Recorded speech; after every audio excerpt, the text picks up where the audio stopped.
Welcome to the realm of magic and mystery, classic horror and sci-fi.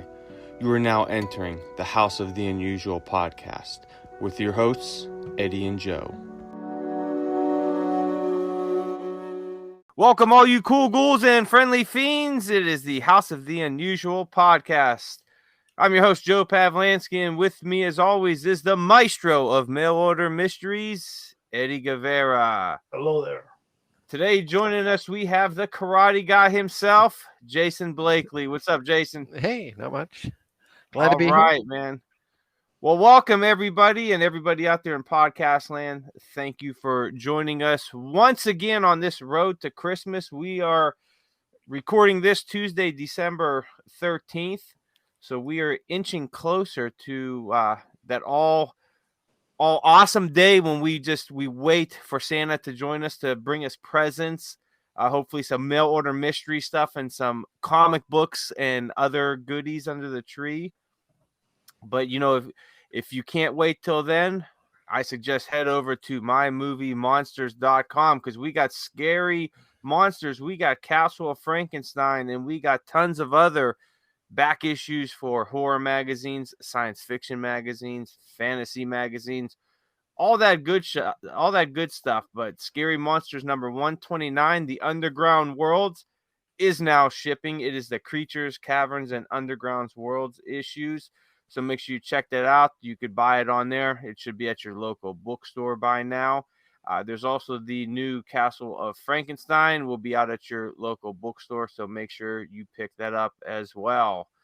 All right, gentlemen, what is new out there? I'm going to turn it over to Eddie and see what's new at the House of the Unusual proper. So, Mr. Guevara, what's new? What's going on? Well, I basically, I've been actually getting together some stuff, and every week I've been trying to put up review videos.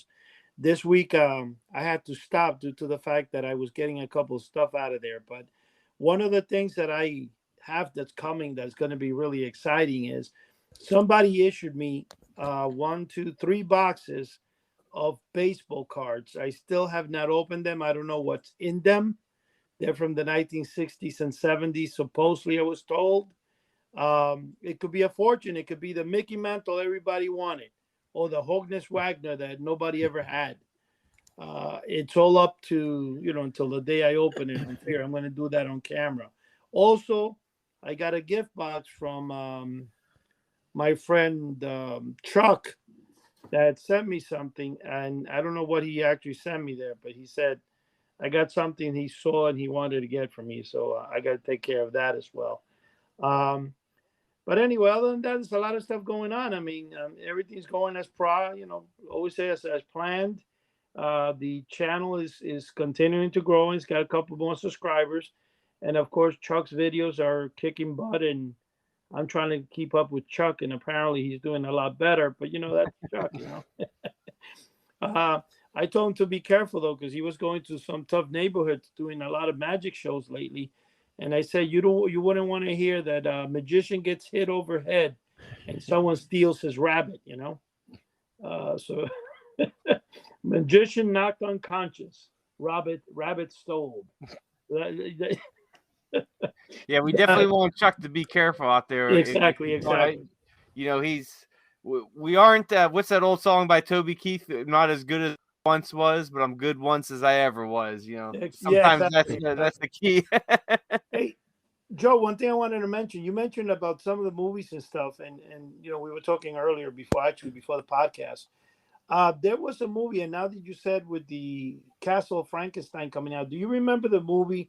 I don't know if it was called The Strongest Man in the World or something, that it was this guy looked like Hercules, and it was an underworld that they could only come out. It wasn't called Hercules. I know it was not a Hercules movie. It was something like Hercules, and they would go and fight this underworld people, and they couldn't see the sunlight. Does that bring a bell to you? No, not at all. How about you, Jason? No, I don't think so. I guess everything with me is a mystery, including things they can't find. Oh my God! I'm telling you, man, everything is a mystery. You give us bits and pieces of it. Mm-hmm. You're trying to give us a some kind of food dish, but you're only giving us one or two ingredients and then saying, "Nah, you know what food it is, right?" Well, I'll tell you what, the game that Chuck actually told me about 2 weeks ago, Eddie, you sure wasn't something you dreamed? And I said, listen, the game I was after was called Skittles something, but I said it was Skittles Shootout, and the game had a moving target and had Maxwell Smart. Well, guess what? I was able to get an unopened copy, first time I think it's ever been listed, and I was able to get it. So I'm dying for it to get here, and I can take some photographs and post them at the forum. Mm-hmm. You can do an unboxing. Jeez. Yep, definitely. Well, it's never been open. I'm debating about whether opening it or not, though. Don't open it, man. Don't open it. 50 years later. Yeah, you're right. 50. It's from 1974. Wow. But it does have Maxwell Smart, and for some reason, all the people that love Aurora, and this is amazing to say this, but I think this game escaped the radar because not only has Todd Mitchin, the Great Sea Monkey Master, has helped me for hours on the phone searching for it. My brother in Florida has done the same. I think Chuck was doing it at one time too. And there's no reference to this Aurora legend, which is really bizarre because even in books that have come out of Aurora, there's about 2 or 3 that I have purchased in the last couple of years. It doesn't show any mention of the game or even a photograph. And finally, one showed up to prove that it was real. Oh. Anyway, go ahead, guys. Very cool, man. Wow. So, Jason, what's new with you, man? I seen you posted some pretty cool karate pamphlets of the insides online today. So, have you added to your collection, or is that something from No, an older? Yeah, I had that. I've had that one for a while, but I've been getting into doing some scanning because they're getting kind of yellow and brittle over the years. So I don't. Once I take them out of their frames, they're a little delicate. So I want to make sure they don't go away. So I've been scanning in some of the smaller booklets. Oh, nice. Now, were those done on pulp paper or regular? They were about as cheap as you could get. I have to back them when I scan them because the paper is so thin that the other side comes through on the scan. Oh, wow. Yeah, you gotta, Jace, if you really want to preserve them, my suggestion to you is just do backup copies of all of them. Mm-hmm. And if I know you might have them in frames, but a lot of people don't realize, and Joe is an expert on this. In fact, I was hoping Joe one day would do a total show on how to preserve comics and stuff because he knows. But if you ever go to a flea market and you're outside and you notice that something like comic books are inside the plastic and stuff, and they're like under the sun, they create moisture inside. So if you have them in your house and it's cold or maybe the air is moisture, it might actually hurt inside of a frame, those pamphlets. I know that Dr. Fobb does that, and I was going to tell him, give him a warning, be careful they don't go bad on you. Yeah, I keep mine out of they're definitely out of the sun, but and I don't see any indication of humidity in there, so they seem to be doing okay. That's good. That's always, any kind of humidity or liquid with that paper is just very detrimental to it. Yeah. Joe, what is your take about putting them on frames? Is that a good idea or not? I mean, you know better than me. Well, yeah. I mean, if they're still secure. I mean, it's just making sure that the moisture in the air is, regulated so that there's not too much or too less. But I mean, that's a whole topic, and there's a lot even online that you could look to do that. But I know a lot of people put comic books in frames and all that, and you just have to make sure they're not getting damaged in the frames and that they're secure. That's pretty much it. But so have you gotten anything else new recently, Jason? I've ordered a couple actually. There was I ran across some Liang Fu books, which I don't think were sold. I don't know if they were sold in North America. They seem to be mostly in Europe and the UK, but maybe in North America. But it's crazy stuff in there. I think maybe there was a subset of it sold in the US called Atado. I think, Eddie, you ran across that? Yeah, I actually did a long time ago. But one thing, it's kind of like when you said in Europe. Europe did have, I guess, a little bit of mail order. There was a famous novelty company, Ellison, I think it's called. Ellis, yeah. And some people, are aware of that. I got aware of it later on in life. I never heard of it as a kid, but I do know that a lot of people have said to me in the past that one of the things they regret is they didn't live in America with all the fun stuff. So I'm assuming that mail order was not too popular in Europe. I mean, I don't know. How Oh, about you? oh, Eddie, you just reminded me. I'd heard of Ellison because I watched this guy on YouTube called Tim, and he is like the UK version of you, in that he's kept everything from his childhood, and he's grown a massive toy collection and novelty collection. And he used to order from Ellison's all the time, and he does videos every week where he'll showcase a bunch of toys from his collection. He'll open a suitcase. He keeps everything in suitcases, and he'll open a suitcase and have, here's a bunch of maze puzzles I've collected over the years, or here's a bunch of squeaky toys I've got over the years. Yeah, I'm aware of him. I love him. Okay. He's really good. Yeah, he's awesome. What's his name again? I keep forgetting. I know he's Tim. Yeah, Tim something, and the name of the show is Illusions. Grand Illusions. Yeah. Grand Illusions. That's right. I don't watch him like 100% of the time, but No. You're right. He's kind of an older version of me in Europe. You're right. Uh-huh. Wow. That's awesome. Is that how I'm gonna look, Joe, when I lose all my hair? Yeah, absolutely. he actually said the other day or something, he was like 83, I think. Yeah.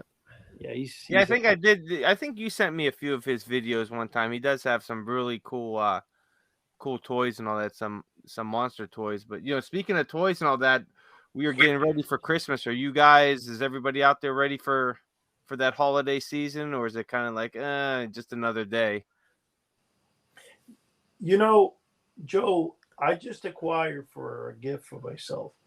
The first thing obviously was the Skittle shootout game by Aurora.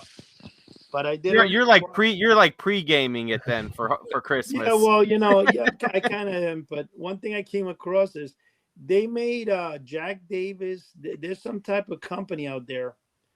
There's a company out there. I'm not too sure exactly what the name of the company is, but they came out with the Jack Davis action figure, and they also came out with the Tin Can Man from the Munsters. And a lot of the characters, I forgot the name of the company though, but I did purchase the two of them. I'm very excited with the Tin Can Man. I got him yesterday. Eddie, you mentioned Jack Davis, and earlier you mentioned cards from the 60s. And the universe is telling me I have to tell you the story about the art I found when we were doing a used book sale in town for charity. And I came across this collection of small posters from a series of crazy people that was sold by Topps in the 1960s. And it was art by Jack Davis, and they were in the garbage pile. But I ended up selling them to some guy on eBay for $300+. So if you run into any crazy people poster cards, they're worth a bit of money. Jack Davis, what blew my mind away with Jack Davis was one day when I started reproducing the 6-foot famous monsters, Jack Davis Frankenstein, which as a kid I thought it was goofy looking, so I never really liked it. And one day it was kind of bizarre. I started reproducing it, and I only had one done, right? So for some reason, when I printed, it came out a little slight blurry. And the reason is because my original came folded. Most of them at that time were sent in tubes. But mine unfortunately came in had it, just must have kept it in a moist place. And it had, like, when you opened it up, it looked like the character was behind bars. Oh. So my son starts doing a Photoshop at the time on it, and he clears it up, but I didn't realize it was a little, not pixelated, but blurry. So I print the one monster and I put it on eBay, but I don't know what made me possess me to put 36 of them. I figure, hey, this is way back. This is back in the early 2000s, right? So I put it on, and I think it was $59.99. I don't remember. It was $49.99. But the whole thing, my son tells me in the morning. I put him on at 4 o'clock in the morning, and then he tells me like around 10, 11 in the morning when I was up. He's like, "Oh, Daddy, you sold one of the things," and I go, "Oh, I did. Wow." And he said, "No, you sold out." I go, "What do you mean I sold out?" So I went nuts. And then the stupidity thing that I did is I put 12 more, and they sold out like in the next 2 hours. I spent literally like 2 weeks trying to get trying to catch up on. Well, not only catch up, it's just nobody would print them because the problem only Staples was doing it, Office Depot, and they would run out of paper. I know the manager one time said, "Hey, listen, I can't do no more for you," and it was bizarre, man. And then I sent them out hoping that nobody would complain. That was insane, man. I'll never do that again. Yeah, Jack Davis has a lot of fans out there. It is bizarre how much fans Jack Davis has. You're right. But anyway, the point is that was the best-selling poster I ever had. But of course, I did do a 100% copy later that was from a perfect, one. Mm-hmm. And then, of course, I still have it on eBay there. People still get it. They sell once in a while, not like before. Before, they was like every month you sold 2 or 3, Now it scales down to like every 6 months you get maybe 1 or 2 sold, You've saturated the market. I think so. But Joe, did you get your own, Joe? Did you get your copy of Jack Davis Frankenstein? No, I did not. Joe, you gotta send me one. What happened, Joe? Drop the ball, man. Always dropping the ball. Yeah, what are you gonna do, man? But that's the whole thing. When you're talking about a lot of the mail order stuff and stuff, I could tell you that a lot of those posters that you're talking about, especially the ones you come across used bookstores, they could be very interesting in what you come across and not even know you have. A lot of people don't realize that even this movie, and we were like Joe again, we're going to be talking about some movies in a few minutes. Fast Times at Richmond High. If you come across the paperback, which I bought in a flea market for like $2 or something like that, I sold one last year for $270 something. Yeah, that book is very, very expensive. If you look it up on eBay, it's listing for anywhere from $700 to $800, and it's just a paperback. It's a $6.95 paperback or something like that. I just paid a bit around that for a $16 booklet, but it's a $16 booklet, a 16-page booklet. Sorry. Oh, a karate booklet. Yeah, I finally tracked down a copy of Yubi Waza, and I've only ever seen a couple of copies for sale, so I didn't want to let it get away. But wow, I think it's the rest of my purchases put together. You know what? If you're going to complete it, one good thing about collecting, karate books and stuff is there weren't really that many. You could probably say about 20 at the most between all the different companies. So even if you spend so much money, it's a small collection. It's doable. I mean, Joe spent $1.5 million. Was it 1.5 million, Joe? A little bit more than that. Joe did have at one time 100,000 comic books. He kind of blew me away when he told me that. Well, Joe, go ahead, come on the show, Joe. Yeah, I've sold a lot of them over the years. Yeah, it's. I'm far down from what I've had, but yeah, there's been a lot. All right, Joe. Here's a question: what is the most expensive thing you've ever bought in your collection? Do we have to keep it private? We don't want the wife to beat you up afterwards. It's definitely a comic book, but we'll keep it. We'll leave it at that. How about that? We'll leave it at that. Okay, I got you. Yeah. So. Yeah. So what's up? Now, when I noticed that a lot of people get their expensive books, I guess they call them slabbed when they send them away for grading and they come back sealed in plastic and never to be taken out again. Right. Are those stored are those airtight? Are those completely ready to be stored for infinity kind of deal? Yeah, supposedly that's what they claim, I guess. I'm not too big on the slab books. I do have a few, but I kind of go back and forth, and it's kind of a heated topic in the comic book world because if say you have a book that's near mint and it books and sells at $100 and you grade it that say like a 9.0, well, you send it to someone like CGC, and if they grade it at a 9.0 or high or something, that book could go up to $1,000, and then you can't really read the book. You can't open it without opening the slab, and then it kind of negates it. So there's kind of like a big back and forth in the comic book world about it, whether it's good or not. I'm not really too much of a fan of it because I think it drives up the prices too much, and somebody like myself can't afford some of these books that would, say otherwise be $100 that are now selling for $1,000 or $2,000. Oh. How much So it does really what's slabbing cost for as a process? How much? it goes by how much the book is going to be, how much you think the book will be worth. So if you think Really? it'll grade at like a 7.0, that's how much it'll cost. And there's I believe there's a straight fee, and then there's kind of like an insurance fee that you pay on how much you think it's gonna cost. Oh. And I've seen a lot of the way that they handle books and everything, and I wouldn't send any of my books to get graded. We'll put it that way. I've seen some of the ways that they handle them at comic shows. There's videos out there you could find of the way some of these guys handle them.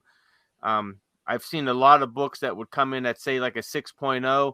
People don't like it, and they'll send it in, and it'll come back at a 7.0. Or, and then there's been a lot of word that, say, if I, just as Joe, send out 5 books a year to get slabbed, and you, Jason, you own a comic book store and you send out 200 a year, you're more likely to get your books higher graded than mine, even though the books may be exactly the same, because they want your business more because you're sending in more books. So if you keep getting higher graded books, they know that you're going to keep giving them business. It's like an art fraud scheme from the 1960s Yeah. or something. Jeez. So there's a lot of that going out there. So that's why it's kind of, people go back and forth with it. I'm not a big fan of it. I know some people are, but I think comic books, they should be able to be open and read and look through and all that, and they should be enjoyed, not kind of just put in a slab and then thrown in a box. They're not investments. Joe, is that something you could say the same thing, like maybe for posters? Because there's this thing that if you put linen back and behind a poster, it saves them. But I thought it would destroy as the original thing, and they're like, no, it'll make it more expensive. I kind of feel the same way as what you said. I'm like, does it really? I mean, is it really worth spending $400 to linen back a French poster? And then, what's your opinion on that? What's your take, Joe? It's the same. If you want something that's just collectible, that you're looking for an investment, then yeah, that's good. But if you're an actual comic book collector and you enjoy the books and you enjoy the characters and the history and all that, maybe slabbing's not for you. Just go with the regular books. But if you're someone just looking, to invest in something, and they are good investments because they do hold. If you get a book that slabs at, say, 500, you're not going to lose that investment. That book's not going down. It's only going to either stay the same or go up.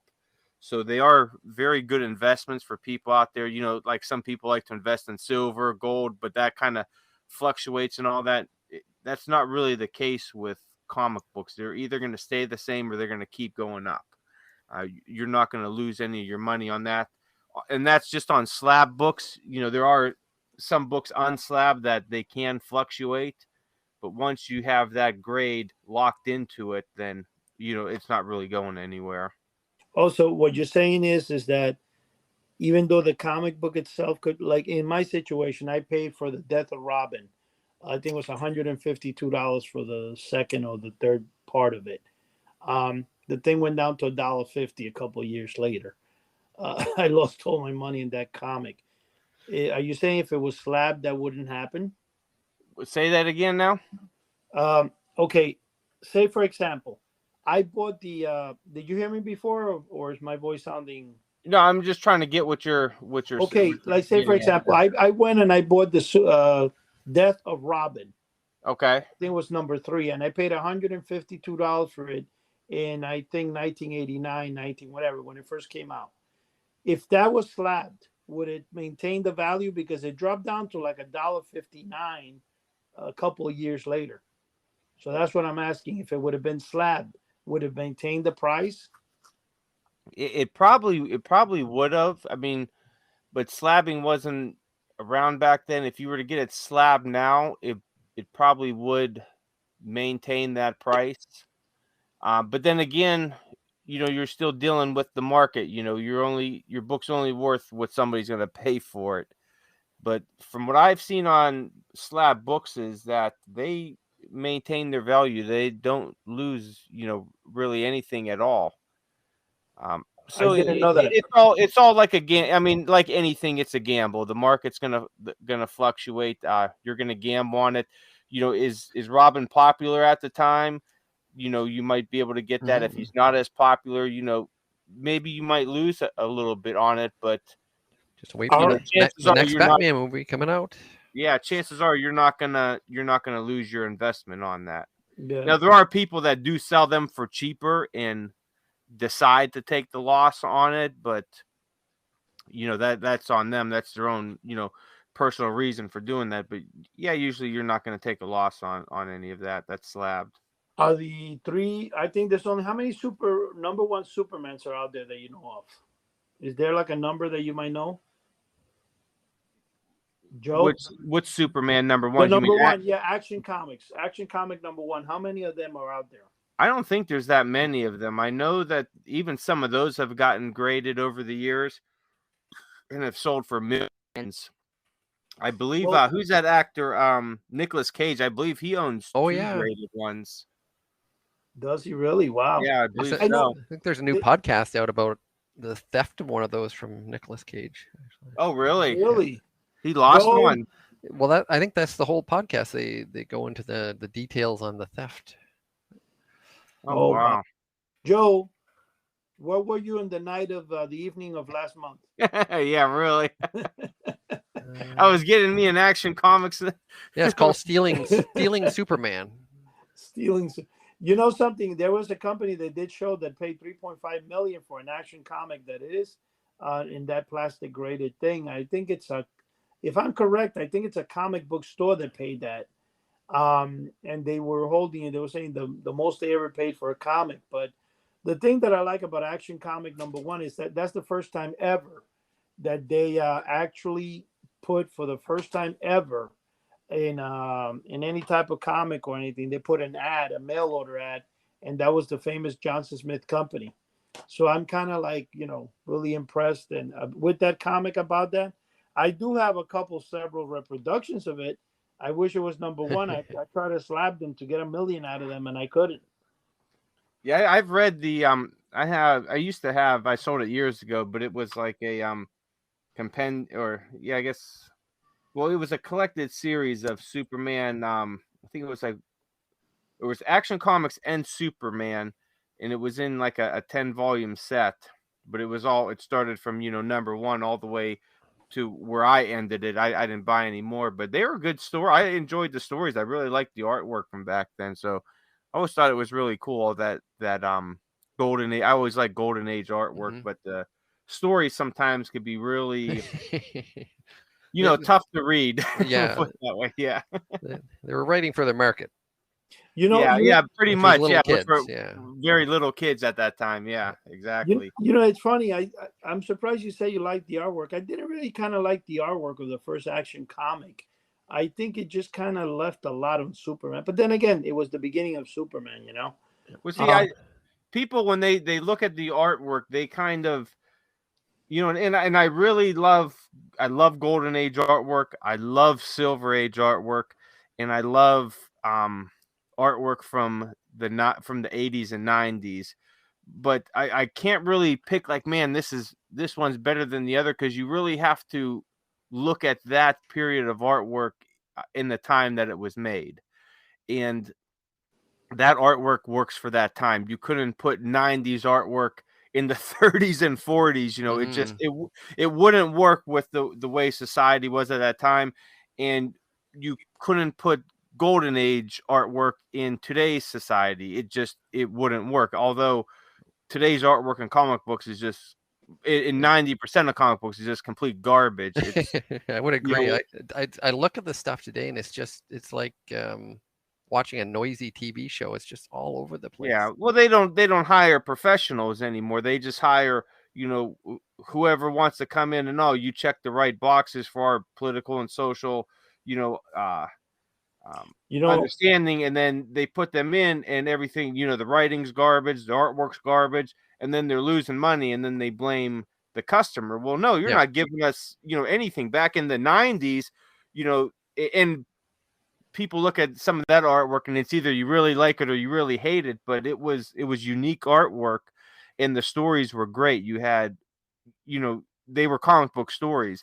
And the same thing when you look at artwork from the 30s and 40s, and the writing compared to today's standards, they weren't the best and all that, but if you read it and you look at it in the time frame of the 30s and 40s, then you understand that was really good artwork, and it was really ahead of it, ahead of its time then. So Joe, you just hit the nail on the head when you say, I am surprised that I didn't kind of dawn on me what you just said right now, Joe, all this time.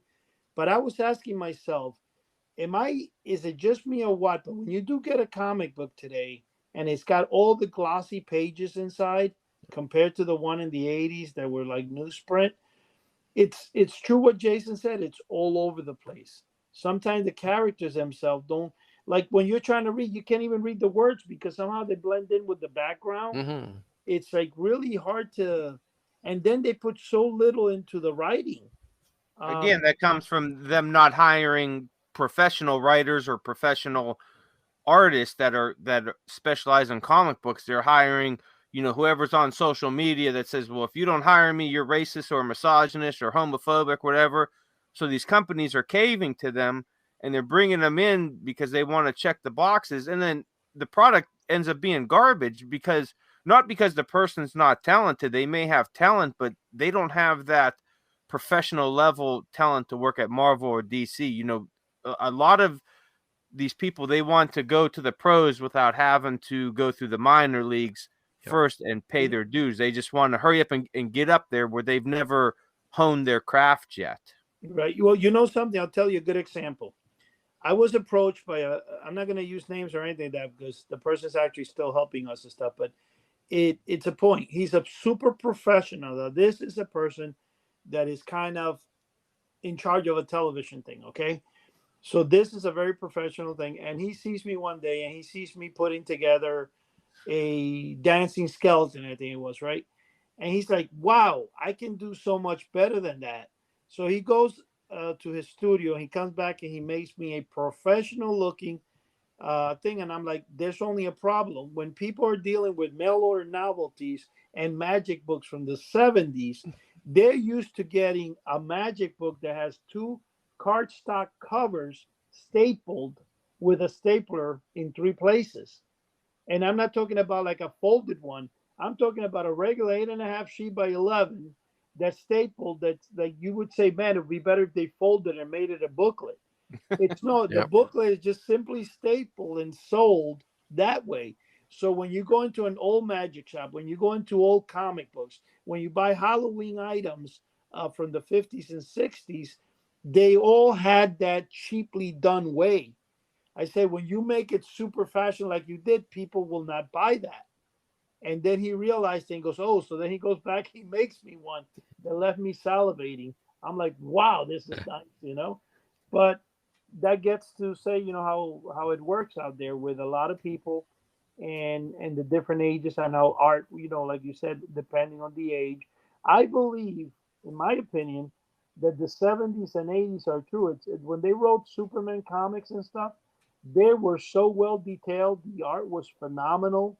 I have quite a few of the Superman. One of my favorite was Superman versus the Amazing Spider-Man, an oversized comic that's really phenomenal. And although it's kind of funny though, because they did have Superman versus Wonder Woman.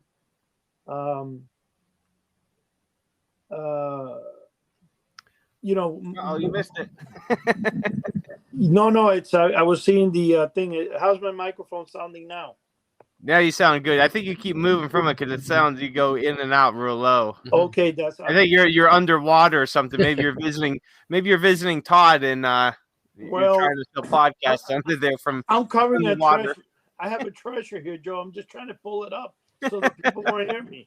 I mean, come on, man. No, so that's what I'm saying. That in reality, Joe, I mean, I don't know. It's just the way it is. Now, Joe, you're familiar with comics very good.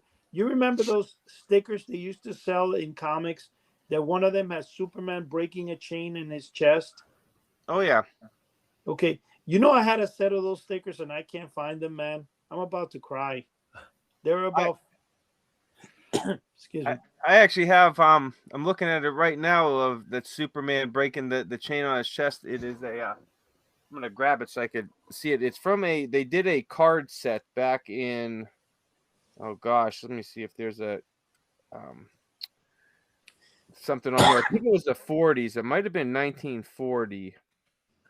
But I actually have a card that says Candy and Surprise, and I believe this card I found it on eBay. I thought it was really cool, and it was fairly fairly priced for what it was. But like on the back of it, it says valuable Superman premium coupon. Save these coupons for the following valuable premiums. So I don't know if you got these. I'm trying to look because it has something for ingredients. So I don't know if these came in cards or if this was part of some type of treat. But you can get a Superman certificate, secret code, and membership button for 10 coupons and 10 cents. You could get a Superman ring for 10 coupons and 10 cents. Superman emblem for 10 coupons and 10 cents, or a Superman American pin for 10 coupons and 10 cents. Yeah, so it looks like it says tear off coupon at preparation. So I'm wondering if these coupons, I haven't found much info on it. So I'm wondering if these coupons came on a package or something. Maybe I don't know if it was of candy or if it was cookies or cereal or what, but it's really cool. But it's that same image you're talking about of him breaking the chains. Why? And I believe it's 1940 that this card Is that in red and blue? Yeah, the background's red, and then Yeah. the Superman and thing is in blue. It's kind of Yeah, half-tone blue. Well, yeah. Joe, the one you're Are you talking familiar about. with it? Well, I'm looking at a picture of it online right now here. See, I've never, I don't know, Joe, why don't you post it in the forum and see? I don't know if I, right now, because you're describing, and obviously I'm not looking at it, so I don't quite remember. But the one I'm talking about was sold in the 1980s, I mean 70s, so it kind of looked a little different from the Superman from the 40s, though. I'm looking at it. I just typed in a picture of it, and it looks like it might have been on maybe like a pack of candy cigarettes, kind of. It says packed and distributed by Leader Novelty Candy Company. Are you familiar with them, Eddie? You know what? I've heard of Leader Novelties. I haven't. That's a good question, Joe. I need to see a picture of it right now. You know, Joe, I was born in the 60s, you know, not the 40s. I know you are the novelty, the king of novelties. Yeah, but I mean, you're really trying to push me back there, Joe. Yeah, I'm trying to find some. I tell you what, Eddie, if you just type in Google search under images Superman candy and surprise, and you'll see the pictures come up. It's a red picture with the Superman on it. Yep. And yeah, it looks like it might be from some type of I don't know, some type maybe of a wrapper or cards, maybe playing card, not playing cards, but you know, like baseball cards that came in the packet. It looks like it was like a candy cigarette type packet, and have had cards in it as well, or maybe the back of it was a card that you could rip off. Interesting. Now, the one I was telling you in the 70s actually was a sticker set, and I think it was like they would sell it for like if I'm correct, $1.98, and you will get 10. You will get Batman. You will get Wonder Woman. But they showed like the main sticker was about, I don't know, about 4 to 6 inches tall, and it was a thing that would cling like to your window and stuff like that. And it has Superman breaking the chains. Now, I had that set. I actually got it on eBay for like $80-something back sometime in the beginning of eBay. I don't know what the heck it is. And now come to think of it, it was definitely after the fire. So that means I must have it somewhere, because eBay did not exist in 1995, when I had the fire. So I'm beginning to wonder now. I'm kind of glad I bought it up, because I said to myself, maybe it got burnt, but apparently it might have survived the storm, man. Might be like So the Titanic. so what I'm looking at, what I've been able to find is that these um there was these boxes that came in a larger box, and they came in 80 1-cent boxes of candy and cards. So apparently they had little boxes of candy and cards in a much larger box. There's 80 of them that you could, open up and put on a store shelf. Then you could buy a little box and it had candy and cards in it. And if you took off the front of it, you could mail it in, for 10 cents plus 10 of them, and get a different prize. That's Wow. what it looks like it was. And I've never seen a complete box or anything.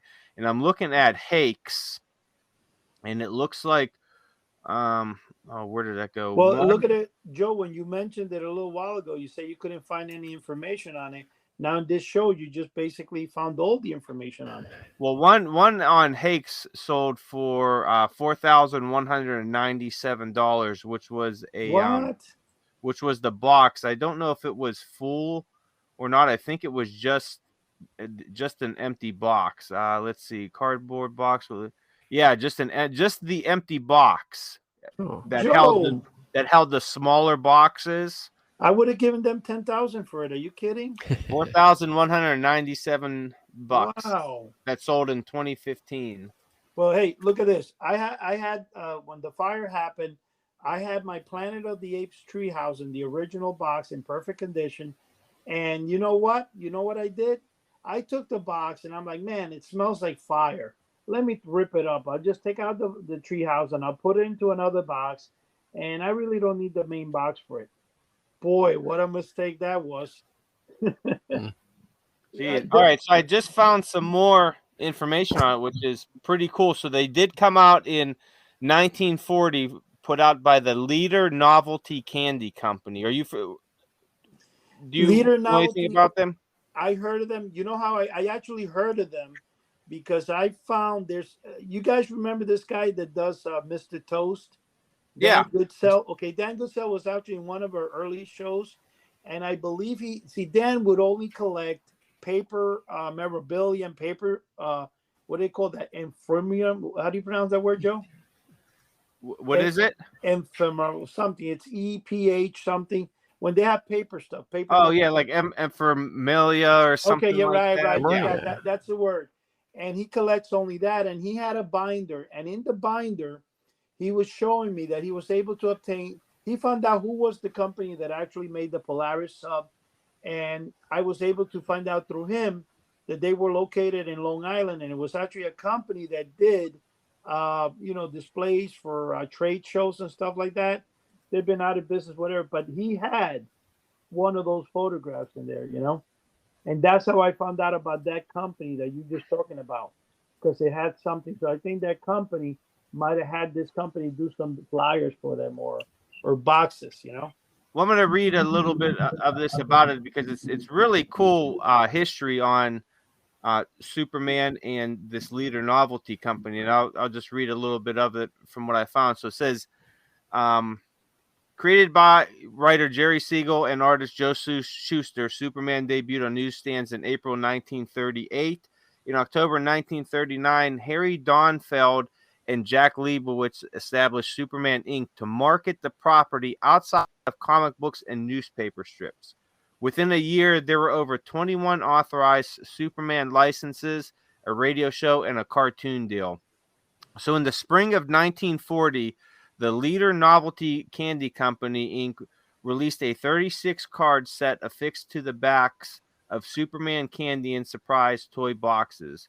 The red panels are the first Superman cards to be released, preceding the Superman gum set from the Bowens Gum Inc. The American card catalog reference is R146.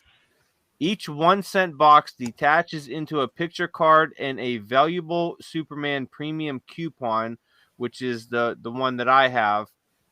The perforated panels are approximately 2.375 by 3 inches smaller than a standard trading card. Counter display boxes contain 80 boxes. The box art uses the telescoping logo from the cover of Superman #1 by Leo O'Melia and Joe Shuster. The Superman logo was later refined by Ira Schnapp around June of 1940. The iconic image of Superman breaking the chains is similar to the final story panel of Action Comics #1. So in this set, there are 36 cards total, and it says about the Leader Novelty Company. They had legal troubles. In 1924, the Boy Scouts of America listed Leader's Scout Leader candy for unauthorized use by the Boy Scout title. In 1936, the Federal Trade Commission brought charges against Leader Novelty for unfair methods of competition and commerce. The court decision states that the company misrepresented itself as a candy manufacturer in order to deceive dealers. A Leader controlled business, stationery, billheads, invoices, catalogs, labels, and other trade literature. From 1940s to the 60s, the Connecticut Agricultural Experiment Station conducted multiple studies that found products from Leader were misbranded. In 1944, federal injunction proceedings were brought against Leader, Novel Package Corporation, and 10 other Brooklyn candy concerns. Complaints included gouging the consumer, lowering the quality of candy, failing to keep proper financial records, and unsanitary manufacturing conditions.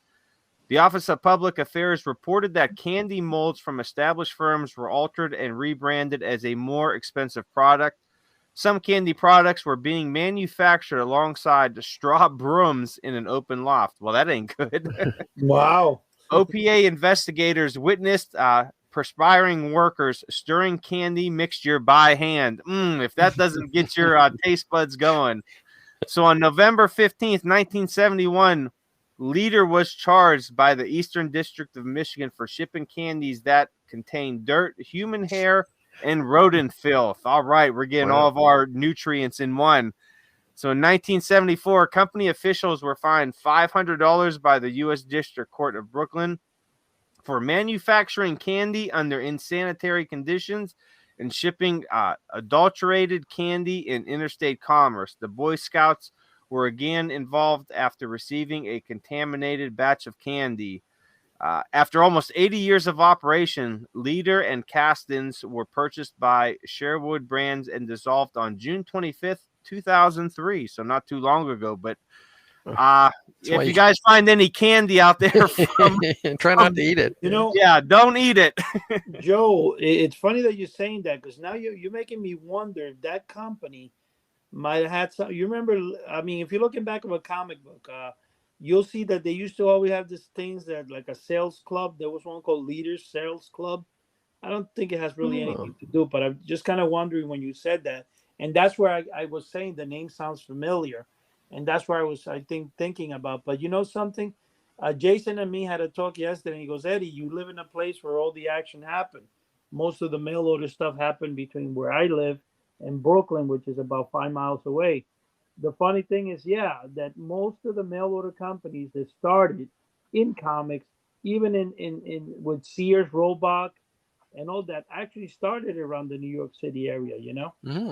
It's fun. It's funny. I see a lot of the mail order martial arts stuff ships from Madison Avenue, and I always think, like, come on, that's going to be expensive real estate. What's this little? Well, no, because there was a post office, I think, and most of them used the post office there, and they rented PO boxes. Okay. That's why I would say Madison Square Station.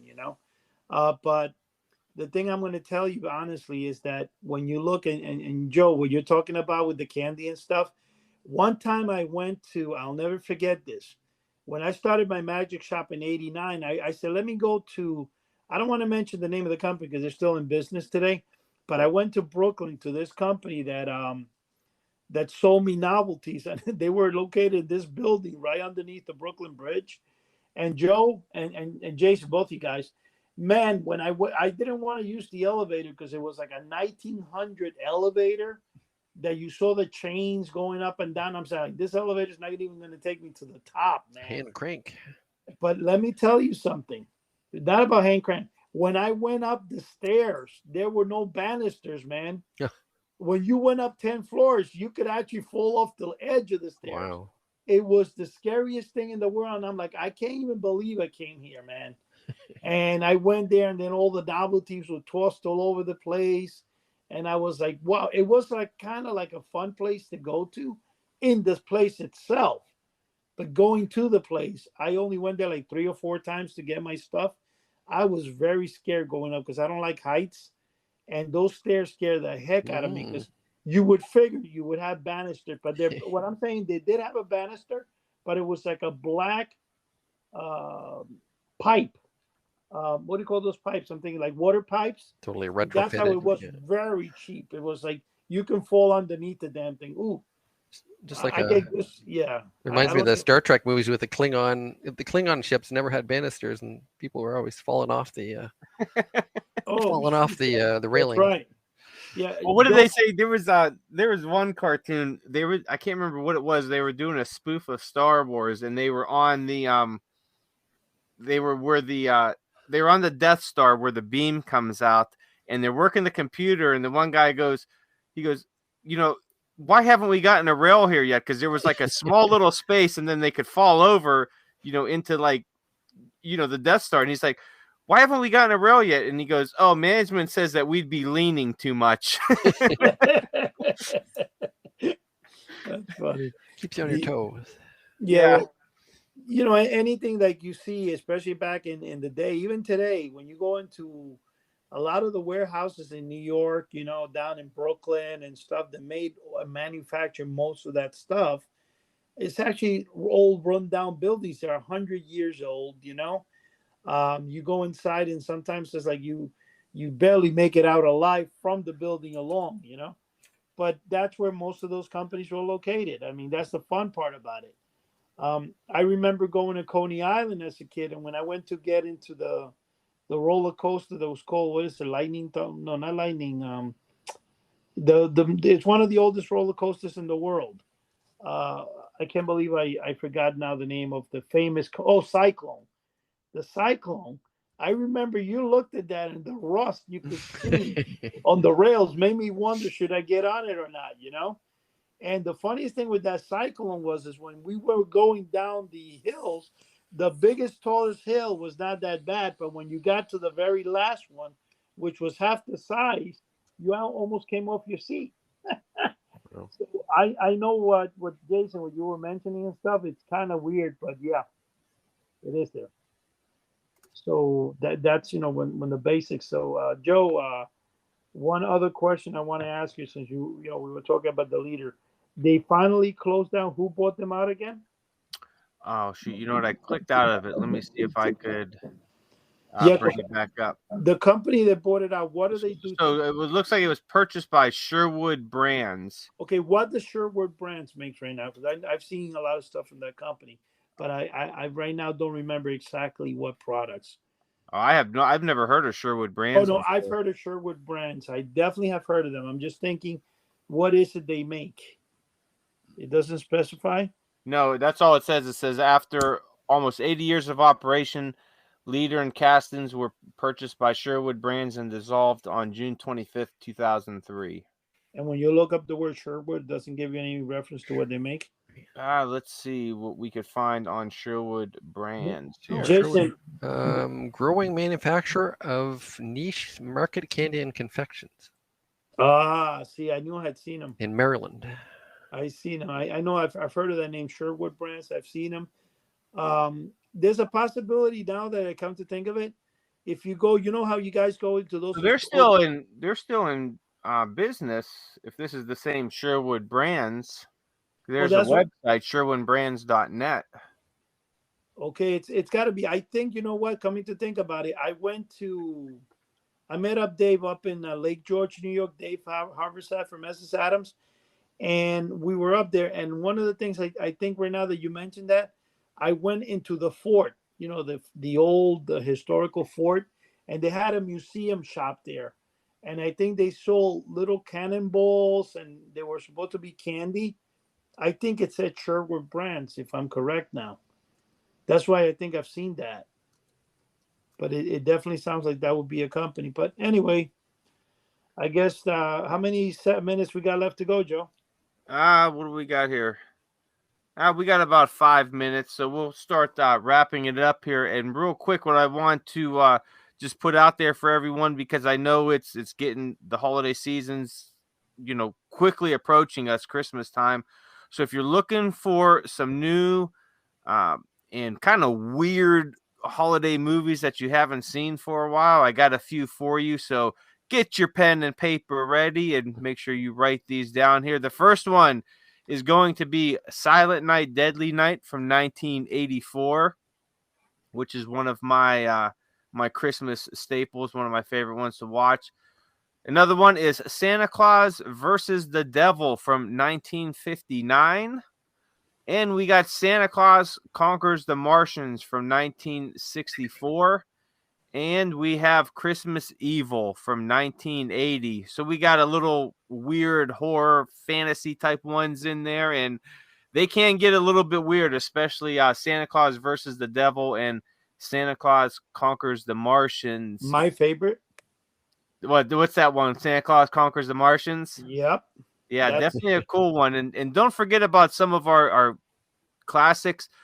Christmas Story from 1983 and National Lampoon's Christmas Vacation 1989. And if you haven't seen it yet, jump on HBO Max, get your free trial, and watch A Christmas Story Christmas. It is absolutely fantastic. If you're a fan of the original Christmas Story movie, this one is a great follow-up to it. They do the movie justice. Peter Billingsley and all the other cast members are in there. Sadly, Melinda Dillon didn't reprise her role as the mother because she is in, I believe, her late 80s, and she's been retired since 2007. But it's an absolutely fantastic movie, and it brings that kind of joy of Christmas back, but more from like a grown-up parent's perspective, as the original one was from a child, Ralphie. This one's the perspective of a grown-up Ralphie, and it really hits the mark. So definitely check that out. Do you guys get any other movies that you enjoy watching during the holiday season real quick? Well, what I was going to say with the Martian ones, what I like about Santa Claus Conquers the Martian, isn't that the one that has the robot in it?